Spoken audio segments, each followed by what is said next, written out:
তিন তৃণমূল ত্যাগে তারা আজকে রাজ্যসভায় মনোনয়ন পেশ করলেন। সুখেন্দু শেখর রায়, প্রকাশিক বড়াইক এবং সুস্মিতা দেব তারা আজকে রাজ্যসভার মনোনয়ন পেশ করেন এবং সেই মনোনয়ন পেশে উপস্থিত ছিলেন মুখ্যমন্ত্রী ও বিজেপির রাজ্য সভাপতি।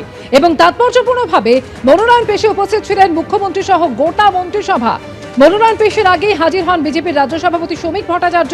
সবাইকে নিয়ে এই বৈঠক করায় মনে হয়েছে পরিবারের মধ্যে আছে। প্রতিক্রিয়া সুস্মিতা দেবের। বর্তমান সমীকরণে সুখেন্দু শেখর রায়দের ফের রাজ্যসভায় সাংসদ হওয়া এখন শুধুই সময়ের অপেক্ষা।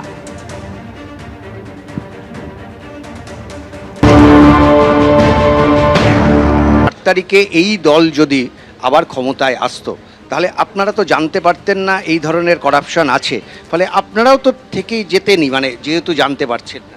সি বাট অবভিয়াস, আমি নিজেকে বুঝাতে পারছি না যে একজন ভয়েস রেকর্ডিং দিবে না কেন, সুমিত রায় কে পাওয়া যাচ্ছে না কেন, এগুলো তো সব 4 তারিখের পরের ইনসিডেন্ট বলছি তো। সো আমারও তো একটা বিবেক আছে। আসামের রাজনীতি এখনও আপনার বাবার নামে অনেকটা হয়, তারপরে আপনি তৃণমূল করেছেন, এখন বিজেপি। এই তিনটে দলের মধ্যে আপনার সবচাইতে কাকে ভাল লাগে? See it is very simple, যে কংগ্রেস দলটা আমি করেছি এবং সন্তোষ মন্ডল প্রয়াত নেতা করেছেন, সেই কংগ্রেস দল আর নেই। আমি মমতা বন্দ্যোপাধ্যায়কে দেখে তৃণমূলে এসেছি। I am on record saying that. হাওয়াই চটি, সুতির শাড়ি, কালীঘাটের একটা রুম। 4 তারিখের পরে হেলিকপ্টার থেকে প্লেন থেকে কি। সো দ্য কোয়েশ্চেন ইজ কাকে আমি পছন্দ করি, এই প্রশ্নটা এখন প্রাসঙ্গিক নয়। এখন প্রশ্নটা হলো that prime minister is Narendra Modi. তিন তৃণমূল ত্যাগী রাজ্যসভায় মনোনয়ন পেশ সুখেন্দু শেখর রায়, সুস্মিতা দেব ও প্রকাশিক বড়াইকের মনোনয়ন পেশে উপস্থিত ছিলেন মুখ্যমন্ত্রী ও বিজেপির রাজ্য সভাপতি। তৃণমূল সাংসদ মহুয়া মৈত্র কি বলছেন শুনুন। কিছু খুব ভালো হয়েছে। এখন আমি খালি একটাই প্লিজ উপদেশ দেব যে এত এত তাড়াতাড়ি বোধোদয় যখন হলো রেজাল্টের পরে, তখন আপনি বিজেপিতে থেকে আসুন। আপনারও আসামে, আপনি তো আসামে থাকছেন, আসামেও তত তাড়াতাড়ি আপনার বোধোদয় হবে আশা করি। তিন তৃণমূল ত্যাগে তারা আগেই বিজেপিতে যোগ দিয়েছেন এবং তারপর আজকে রাজ্যসভার প্রার্থী হিসেবে তারা মনোনয়ন পেশ করেছেন। আর কি বলেছেন এই প্রসঙ্গে বিধায়ক সন্দীপন সাহা, রাখবো আপনাদের সামনে। একটা দল হচ্ছে সমষ্টি, বিভিন্ন মানুষের সমষ্টি, এবং সেখানে যার অভিমত ব্যক্ত করার সম্পূর্ণ স্বাধীনতা রয়েছে। বিজেপি দল কি করবে, কাকে নেবে কি নেবে না, কি করবে, এটা সম্পূর্ণ তাদের অভ্যন্তরীণ বিষয়।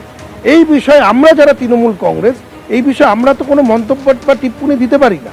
যেই তিনজন রাজ্যসভার সংসদ ছিলেন তারা কেন ছেড়েছেন, তাদেরকে বিজেপি কেন নিয়েছে এবং পরবর্তীকালে তারা কেন নমিনেশন পেয়েছেন, এই ব্যাপার থেকে আমরা সম্পূর্ণ আলাদা। এই যে কিছু সাংসদরা এনসিপিআইতে চলে গেলেন, সেটা কেন গেলেন ওরা বলতে পারবেন, কিন্তু আমরা একবার নয় বারবার বলছি আমরা তৃণমূল কংগ্রেস এবং আমরাই তৃণমূল কংগ্রেস থাকব। তৃণমূল কংগ্রেস হয়ে মানুষের স্বার্থকে সামনে রেখে আমরা লড়াই যেটা করার সেটা প্রকৃত অর্থে আমরা লড়াই করে যাব। আর বিজেপি রাজ্য সভাপতি শ্রমিক ভট্টাচার্য তিনি বলছেন নেতার থেকে দল বড়, দলের চেয়ে দেশ বড়। ফের ইঙ্গিতপূর্ণ মন্তব্য শ্রমিক ভট্টাচার্যের। তিনি আরো বলেন বিজেপির তৃণমূলীকরণ হবে না। আর কি বললেন শ্রমিক ভট্টাচার্য শুনুন। বিজেপি তৃণমূলীকরণ হবে না। নির্বাচনের আগে আমি যেমন বামেদের কাছে ভোট চেয়েছিলাম যে এই অচল অবস্থার অবসান করুন, তৃণমূল নামক এই হিংস্র জনগোষ্ঠীটাকে ক্ষমতা থেকে সরিয়ে দিন, তারপরে যে যার পতাকা তুলে নেবেন হাতে। তেমন তৃণমূলের উদ্দেশ্যেও বলেছিলাম যারা চাকরি বিক্রি করেননি, চাকরি কেনেননি, সিন্ডিকেটে অংশগ্রহণ করেননি, নিরাপদা মানুষকে রক্তাক্ত করে দেননি, যারা গণতান্ত্রিক ব্যবস্থাকে লুঠে বা মানুষের অধিকারগুলোকে বাজেয়াপ্ত করাতে অংশগ্রহণ করেননি, যারা বিপরীত পরিস্থিতিতে থেকে নিজেদের ঘাম রক্ত দিয়ে অপ্রাসঙ্গিক মমতা বন্দ্যোপাধ্যায়ের নাম দেওয়ালে লিখে থেকে প্রাসঙ্গিক রেখেছিলেন, তারা নিশ্চয়ই এই তৃণমূলের জন্য লড়াই করেননি। তৃণমূল হচ্ছে কুচকুচে সাদা আর ধবধবে কালো। তৃণমূল সম্পর্কে যত কম কথা বলা যায় ততই ভালো। তৃণমূল এখন নির্মূল। মানুষ তৃণমূলের কোনো আলোচনা শুনতে চাইছে না। বিজেপির জন্য তৃণমূলের দরজা বন্ধ। কিন্তু একই সঙ্গে মনে রাখতে হবে নেতার থেকে দল বড়, দলের চেয়ে দেশ বড়। তিন প্রাক্তন সাংসদের দলবদল এবং তাদের রাজ্যসভায় প্রার্থী হওয়া নিয়ে যখন নানান বক্তব্য উঠে আসছে, তখন এ প্রসঙ্গে দিলীপ ঘোষ বলছেন যে তৃণমূলের প্রাক্তনই এখন আমাদের মুখ্যমন্ত্রী। মন্তব্য দিলীপ ঘোষের, আমাদের পার্টির বিধানসভার নেতা বাংলার মুখ্যমন্ত্রী। যোগ্যতা স্বচ্ছতা পার্টি নেবে, তবে এটা কোনো পার্টির সংবিধানে লেখা নেই কাউকে নেব কি নেব না।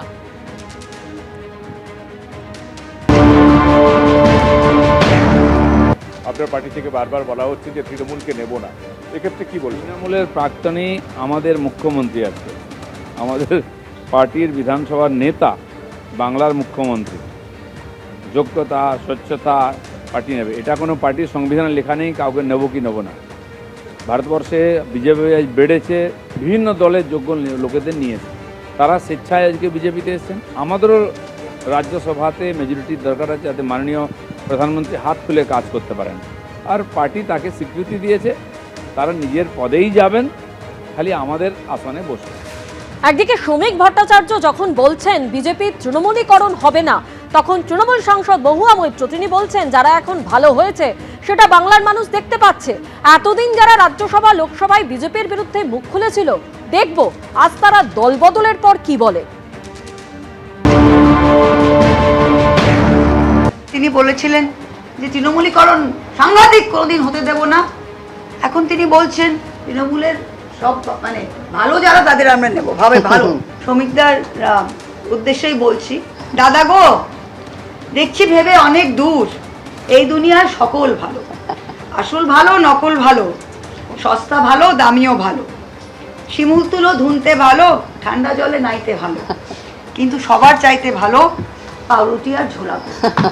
তা এখন সবাই মিলে কোন পাউরুটি আর কোন ছোলা গুড়ের জন্য যে তারা ভালো হয়েছে সেটা কিন্তু বাংলার মানুষ পরিষ্কার বুঝতে পারে। আমি বলবো যেই গদ্দারদের জন্য যারা এতদিন বুক ফাটিয়ে চেঁচিয়ে রাজ্যসভায় লোকসভায় বিজেপির বিরুদ্ধে বলেছিল আমাদের টিকিটে জিতে, তারা আবার উন্মুখে সেই রাজ্যসভার সেই লোকসভায় ঢুকবে এবং এখন গিয়ে বলবে যে না, 4 মে যে রেজাল্ট বেরিয়েছে খারাপ বিজেপি এখন ভালো বিজেপি হয়ে গেছে।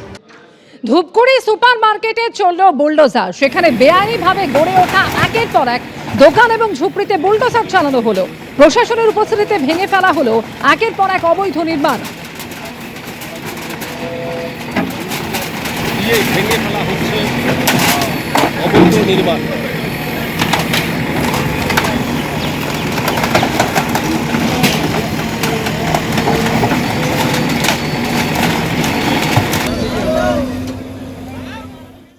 এবিপি আনন্দ, এগিয়ে থাকে, এগিয়ে রাখে।